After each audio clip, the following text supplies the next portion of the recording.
दोस्तों नमस्कार, स्वागत है आपका बड़ी खबर बड़े खुलासे में।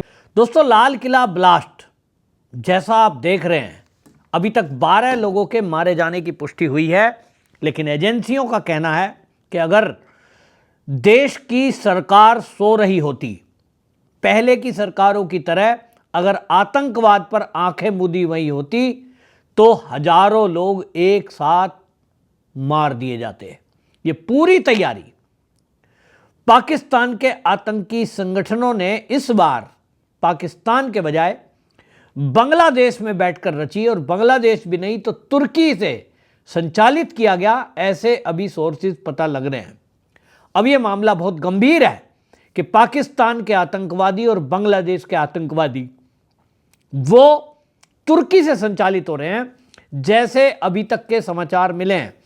सूत्रों की माने तो बड़े पैमाने पर ये जो बाबरी ढांचा ढाया गया था 6 दिसंबर को, उसका बदला लेने के लिए, राम मंदिर को ध्वस्त करने के लिए बड़े पैमाने पर देश के अंदर विस्फोट करने की इनकी तैयारी थी, जिसमें दिल्ली में अभी हाल ही में जो लाल किले पर ब्लास्ट हुआ है, एजेंसियों ने बताया है कि ऐसी 32 कार, जी हां आपने सही सुना, 32 कार ऐसी तैयार की गई थी, जिसमें इसी तरह का विस्फोट रखकर और इनको देश के अलग अलग हिस्सों में इनको विस्फोट करना था। लेकिन हमारे देश के एनएसए अजीत डोभाल, उनकी पूरी टीम को धन्यवाद करिए। देश के अर्धसैनिक बल बीएसएफ, सीआईएसएफ, सीआरपीएफ और इसके अलावा राज्यों की पुलिस ने जो बेहतरीन तालमेल के साथ काम किया है, उसके कारण आज हम सुरक्षित हैं। वरना ये जो लगभग 3000 किलोग्राम विस्फोटक है, इससे कितने बम बनाए जा सकते हैं, एक्सपर्ट की माने तो 300 बम इससे तैयार किए जा सकते थे। बहरहाल 30-32 बम लेकर के ये जो तैयारी इन्होंने की, एजेंसियों को जैसे ही इसका पता चला कि एक आतंकी संगठन, अब उसने अपना नाम और रूप बदला है, और अलकायदा से जुड़ा हुआ जो मुफ्ती जसीमुद्दीन रहमानी, जो कि ढाका बांग्लादेश स्थित हातिम बाग जामा मस्जिद का इमाम रहा है, वो अब इस सारे मामले को संचालित कर रहा है, और फंडिंग हो रही है इसकी तुर्की से। और इसीलिए अब तुर्की के खिलाफ बड़ा एक्शन करने की तैयारी है, लेकिन बहुत आसान नहीं है, क्योंकि पाकिस्तान हमारे बराबर में है, बांग्लादेश हमारे बराबर में है, और तुर्की के साथ जो मुस्लिम कंट्री हैं वो कई हैं, तो इसलिए मामला गंभीर हो रहा है। सरकार एक एक कदम फूंक फूंक कर रख रही है, और बारीकी से इसका अध्ययन हो रहा है। ये तो निश्चित जान लीजिए कि मोदी जी ने कहा है दोषी को छोड़ा नहीं जाएगा, तो वो दुनिया के किसी भी कोने में छुप जाए, जिन लोगों ने भी इसके पीछे अंजाम देने में इसमें दिमाग और पैसा खर्च किया है, निश्चित जानिए बचेगा एक भी नहीं। ये आज का भारत है जो घुसकर मारता है, वहीं घुसकर मारे जाएंगे। लेकिन मैं आपको बताता हूं कि ये असल में, आपको लग रहा होगा कि अभी तक सीधा सीधा सरकार 1 घंटे के अंदर बोल दिया करती थी कि इसके पीछे पाकिस्तान है, इसके पीछे लश्कर तैयबा है, इसके पीछे फला संगठन है, आईएसआई है, लेकिन सरकार ने लगभग 48 घंटे बाद आतंकी घटना होने का इसमें स्वीकार किया, बयान दिया। उसके अलावा भी अभी तक किसी एजेंसी का नाम क्यों नहीं लिया गया है? असल में इसके पीछे जो एजेंसियां हैं, उन्होंने भी इस तरह का बहुत दिमाग लगाया कि ऑपरेशन सिंदूर में जिस तरह से भारत ने बदला लिया, उससे अभी भी पाकिस्तान के आतंकवादियों का, अभी आप सोचिए, उनको सांस तक नहीं आया है। बड़े बड़े आतंकवादी मार दिए गए। जो आतंकवादी वीडियो रिलीज किया करते थे वो तो अब दुनिया में नहीं है। तो ये जो नया आतंकवाद पैदा हुआ है, ये बांग्लादेश का, ये जो हमने बताया आपको कि मुफ्ती नसीमुद्दीन रहमानी, इसका नाम सामने आ रहा है, और इसी ने भारत के अंदर आतंकवाद को पनाह देने के लिए बांग्लादेश से पश्चिम बंगाल और पश्चिम बंगाल से पूरे भारत में अपने स्लीपर सेल सेट किए, और ये तैयारी की कि एक बड़ा हमला किया जाए। दिखाना चाहता था कि भाई हम जो है, एक हम भी आतंकवादी हैं, अब नया संगठन बना है, तो अपनी उपस्थिति दर्ज कराने के लिए इन्होंने तय किया कि हम बाबरी ढांचा ढहाए जाने के एवज में लोगों को भड़काएंगे। और राम मंदिर के विस्फोट के नाम पर ये विस्फोट तैयार किए जाएंगे और ज़्यादा से ज़्यादा हिंदुओं का कत्लेआम करेंगे। एक अनुमान के अनुसार अगर देश की एजेंसियां सतर्क ना होती और जैसा मैंने कहा सरकार सतर्क ना होती तो ये विस्फोट पूरे देश में कर दिए जाते और हजारों लोग इसमें मारे जाते। इन विस्फोट के अलावा एक जो डॉक्टर पकड़ा गया है, गुजरात पुलिस ने जिसको पकड़ा है एटीएस ने, वो रेसिन नाम का जहर बना रहा था और उसकी तैयारी ये थी कि उस जहर को हवा में फैला दिया जाए और उसके अलावा फल और सब्जियों में डाल दिया जाए इंजेक्शन के जरिए, और इसको जो है हिंदू मोहल्लों में फल और सब्जियों के माध्यम से प्रचारित कर दिया जाए, पानी की टंकियों में डाल दिया जाए और एक साथ बड़ी संख्या में नरसंहार कर दिया जाए। इसका खुलासा हुआ है तो निश्चित जान लीजिए कि ये बहुत बड़ी कामयाबी हमारी सरकार और एजेंसियों की है। कुछ लोग मेरे से पूछ रहे हैं कि ये कश्मीर में आतंकवादी होते थे, सरकार मोदी हमेशा बोलते थे देखिए कश्मीर से बाहर ये आतंकवादी नहीं आ पाते हैं, आज दिल्ली में धमाका कैसे हो गया।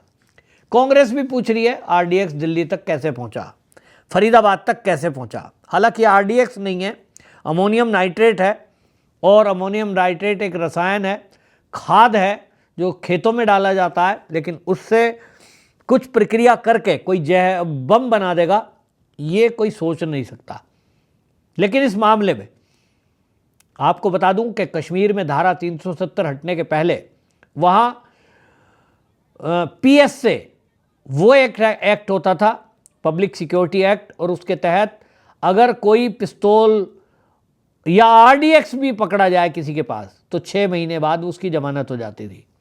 धारा 370 हटने के बाद अब भारत का जो अन्य कानून है यूएपीए वो वहाँ लागू है, और यूएपीए के कानून के तहत आजीवन कारावास, संपत्ति जब्त, ये सब होता है। और इसके कारण कश्मीर के जो आतंकवादी है उन लोगों ने अब अपनी जो ज़मीन है, अपनी जो जगह है उसको बदला, क्योंकि कश्मीर की पुलिस और वहाँ की सेना अर्धसैनिक बलों के हर एक के मोबाइल में वहाँ के आतंकवादी और जो OGW ओवरग्राउंड वर्कर जिसको बोलते हैं आतंकवाद का, उन सब की तस्वीरें और डाटा सबके मोबाइल में है। तो वहाँ वो पकड़े जाते, इसी दबाव में उन्होंने शिफ्ट होना शुरू किया। और ये जो अल-फलाह यूनिवर्सिटी है इसमें एम्प्लॉय बन करके बड़ी संख्या में, मैं एक बहुत महत्वपूर्ण बात बता रहा हूँ आपको कि ये जो डॉक्टरों के नाम सामने आए हैं जिसमें डॉक्टर मुजम्मिल शकील है, डॉक्टर शाहिद सईद है और यूनिवर्सिटी के फाउंडर हैं जावेद अहमद सिद्दीकी, ये जो नाम सामने आए, इसके अलावा मुझे जो जानकारी मिली है कि ये जो अल-फलाह यूनिवर्सिटी है इसमें बहुत सारे कश्मीर के चपड़ासी, बहुत सारे इसमें जो है क्लर्क, बहुत सारे सिक्योरिटी गार्ड के रूप में, और ऐसे अलग अलग इसमें नौकरियों पर रखे गए हैं।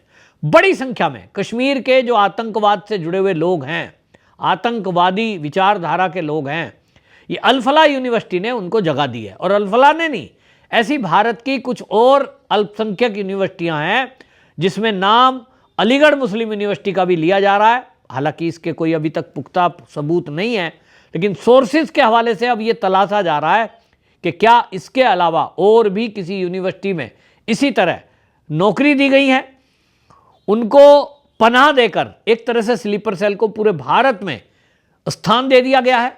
कोई एजेंसी पूछेगी, कहेंगे साहब मैं तो फला यूनिवर्सिटी में क्लर्क हूँ, मैं तो साहब वहाँ मास्टर हूँ, प्रोफेसर हूँ, मैं तो वहाँ जो है चपड़ासी हूँ। और इस तरह से उनको पैसा भी दिया जा रहा है, उनको प्रशिक्षण दिया जा रहा है, और मौका पड़ने पर उनका इस्तेमाल आतंकी घटनाओं के लिए किया जाएगा।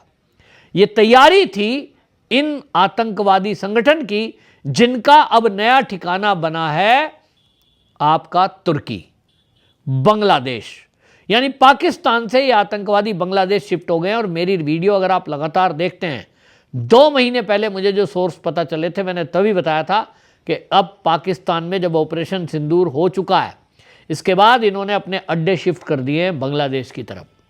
इनको लगता है कि पाकिस्तान में एक एक ठिकाना ये ध्वस्त कर सकते हैं, तो इन्होंने अड्डे शिफ्ट कर दिए। और इसी का नतीजा है कि ये जो है इन्होंने घटना जो की है, अब इस घटना के पीछे सारी चीज़ें तलाशी जा रही हैं। लेकिन इतना ज़रूर है कि हमारी एजेंसियां, जो मैं जानकारी आपको दे रहा हूं, ओबियसली मुझे किसी एजेंसी के जरिए ये जानकारी मिली है और मेरे तक अगर ये जानकारी आई है तो इसका मतलब इसके 1 महीने पहले तो कम से कम एजेंसियों के सारे उच्च अधिकारियों को ये जानकारी है कि वो एक एक कदम क्या उठा रहे हैं। और इसीलिए आपको और हमको आज की मोदी सरकार, हमारे एनएस से अजीत डोवाल, हमारी सुरक्षा एजेंसियां, हमारी एनआईए और 4-5 राज्यों की पुलिस के जो बेहतरीन अफसरों ने तालमेल से काम किया है, उनको धन्यवाद देना चाहिए। वरना ये बहुत बड़ा एक इनका हमला करने की और बहुत बड़ा नरसंहार करने की एक तैयारी थी। अल फलाह यूनिवर्सिटी पर कार्रवाई हुई है, इसमें शुरू हो गई है। भारतीय विश्वविद्यालय संघ ने अल फलाह विश्वविद्यालय फरीसाबाद को तत्काल प्रभाव से निलंबित कर दिया है और उन्होंने कहा कि यहाँ जिस तरह से लापरवाही दिखाई गई है वो कैसे अपनी जिम्मेदारी से बच सकते हैं जब उनकी लैब में बम बनाने की तैयारी हो रही हो। दूसरी तरफ उत्तर प्रदेश पुलिस ताबड़तोड़ इस पर एक्शन कर रही है। उत्तर प्रदेश पुलिस ने अभी डॉक्टर आदिल अहमद, उसका जो सहारनपुर में मेडिकेयर सुपर स्पेशलिटी अस्पताल था, वहाँ उसको गिरफ्तार किया गया था और वो जो है लश्कर श्रीनगर में जैश ए मोहम्मद के समर्थन में पोस्टर लगाने के आरोप में डॉक्टर आदिल अहमद को वहाँ गिरफ्तार किया गया था। फिर उसको जो है सहारनपुर से गिरफ्तार किया गया क्योंकि वो रहने पोस्टर वहाँ लगा रहा था, नौकरी यहाँ करता था। अब यहाँ भी सहारनपुर में भी और उत्तर प्रदेश में जहाँ जहाँ तार जुड़ रहे हैं सब जगह उनकी जांच की जा रही है बारीकी से। और ये पूरा गैंग, जो डॉक्टर गैंग आतंकवादियों का ये उतरा है, अब ये खाली डॉक्टर नहीं है, अनेक रूपों में ये अब सामने आपके आ सकते हैं क्योंकि इंजीनियरिंग कॉलेज में भी ऐसे छात्रों का एडमिशन हुआ है। पढ़ाई के नाम पर वो कश्मीर से आए हुए हैं लेकिन पूरे ट्रेंड हैं बम बनाने में, आतंकी घटना में, पथराव करने में। और इसीलिए ये जो नेक्सस पूरा है आज, जो ये बांग्लादेश के रास्ते भारत में घुसपैठिए हैं, ये उनकी मैन पावर है और इसके माध्यम से वो काम करते हैं। तो बहुत बड़ी एक मुसीबत हमारे देश पर है। सतर्क रहना होगा, अलर्ट रहना होगा और ऐसे सभी आसपास चौकन्ना रहना है। लेकिन ऐसे में सबसे बड़ी बात यह है कि आज की डेट में जो आतंकवादियों ने शक्ल बदली है कि पढ़े लिखे लोग भी आतंकवादी हैं। सोच इनकी पहले से थी लेकिन अब ये इम्प्लीमेंट पर उतर आए हैं, तो देश के लिए बहुत खतरे की बात है। लेकिन सौभाग्य से इस समय केंद्र में मोदी सरकार है तो हम सुरक्षित हैं, इतना तो आज कह ही सकते हैं। आपकी क्या राय है? कमेंट जरूर लिखें, वीडियो शेयर करें। वंदे मातरम।